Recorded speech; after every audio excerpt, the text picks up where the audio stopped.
कन्हैयालाल मिश्र प्रभाकर जी का लिखा हुआ आनंद के क्षण निबंध को फर्स्ट सेम बीसीए के छात्रों के लिए रखा गया है।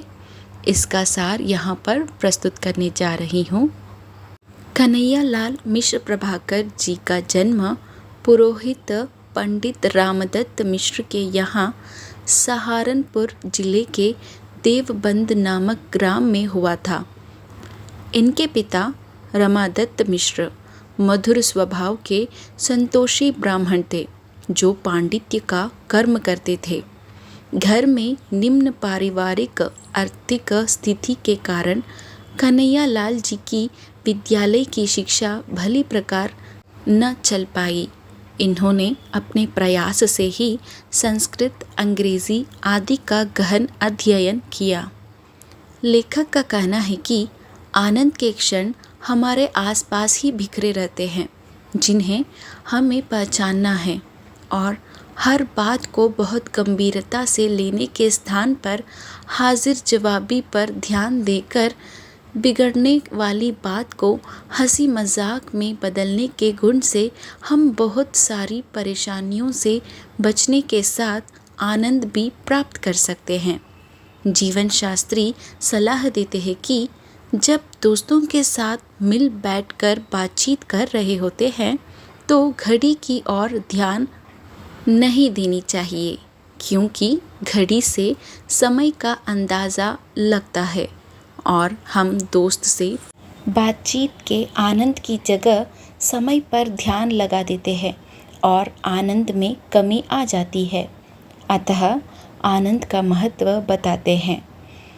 आगे वे बताते हैं कि उनके देश के राष्ट्रपति ने ज़रूरी मीटिंग बुलाई थी, लेकिन वे रास्ते में रुककर कबूतरबाजी का मैच देखने लगे, क्योंकि उन्हें आनंद आ रहा था और उनके लिए आनंद से बढ़कर कुछ नहीं है। राष्ट्रीय कार्य भी आनंद के आगे कम महत्वपूर्ण हो जाते हैं। आनंद के क्षण इसी प्रकार हमारे आसपास बिखरे पड़े होते हैं। जीवन तो संघर्षों से भरी पड़ी है। गुदगुदाने वाले पल कुछ देर के लिए कष्टों को दूर कर देते हैं, इसलिए हम आनंद के क्षणों की उपेक्षा नहीं कर सकते। गुरुदेव रविंद्रनाथ के संदर्भ में लेखक ने संदेश दिया है कि कष्ट सहकर भी हमें अपने और दूसरों के जीवन में आनंद के क्षण देना चाहिए। गुरुदेव रविंद्रनाथ टैगोर एक सभा को संबोधित कर रहे थे, तभी उनके चप्पल की कील उखड़ गई और चुभकर खून बहने लगा, लेकिन उन्होंने उस पर ध्यान न देकर बोलते रहे, क्योंकि वे नहीं चाहते थे कि श्रोताओं को जो आनंद मिल रहा है उसमें कोई बाधा आ जाए। इसका अर्थ है कि खुशियों के अर्थात आनंद के क्षण बहुमूल्य है, उसे किसी भी कारण से रोकना नहीं चाहिए। और यहाँ तो गुरुदेव रविंद्रनाथ टैगोर ने दूसरों को आनंद देना अपने कष्ट से ऊपर रखा और आनंद देने का तथा आनंद उठाने का महत्व बताया है।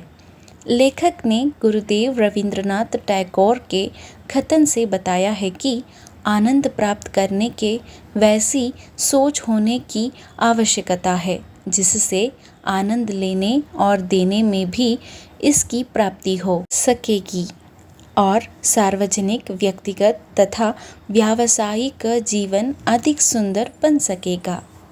कवि सम्मेलन में रामचंद्र शुक्ल जब कविता को खतन जैसे पढ़कर सुना रहे थे तो उनके मित्र ने असुर की कविता कहकर मजाक किया था। ऐसे ही जब उनके मित्र कविता सुनाने के लिए मंच पर उपस्थित हुए तो रामचंद्र शुक्ल जी ने ससुर कहकर सबको हंसाया था। इस तरह उचित प्रयोग से श्रोताओं को हंसा हंसा कर आनंदित किया। ग्रेस केली के गर्भवती होने के किस्से को अबोध बच्ची की नासमझी ने परिवार को कई दिनों तक गुदगुदाया।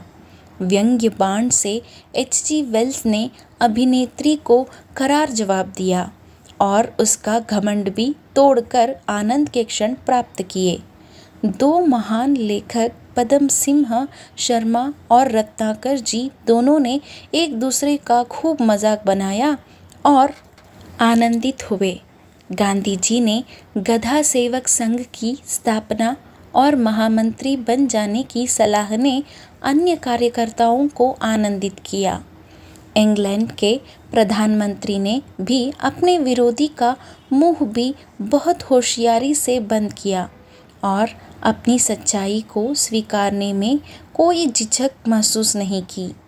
जहां बातचीत करने और हंसने हंसाने का उल्लेख किया है, वहीं पर चुपचाप रहकर भी आनंद के क्षणों का सुख भी बताया है कि इटली का देशभक्त मजनी अंग्रेजी के प्रसिद्ध लेखक से मिले, लेकिन दोनों काफ़ी देर तक साथ रहे, लेकिन चुपचाप, और उन्हें वह मुलाकात कभी न भूलने वाली घटना लगी। यह था आनंद के क्षण निबंध का सार।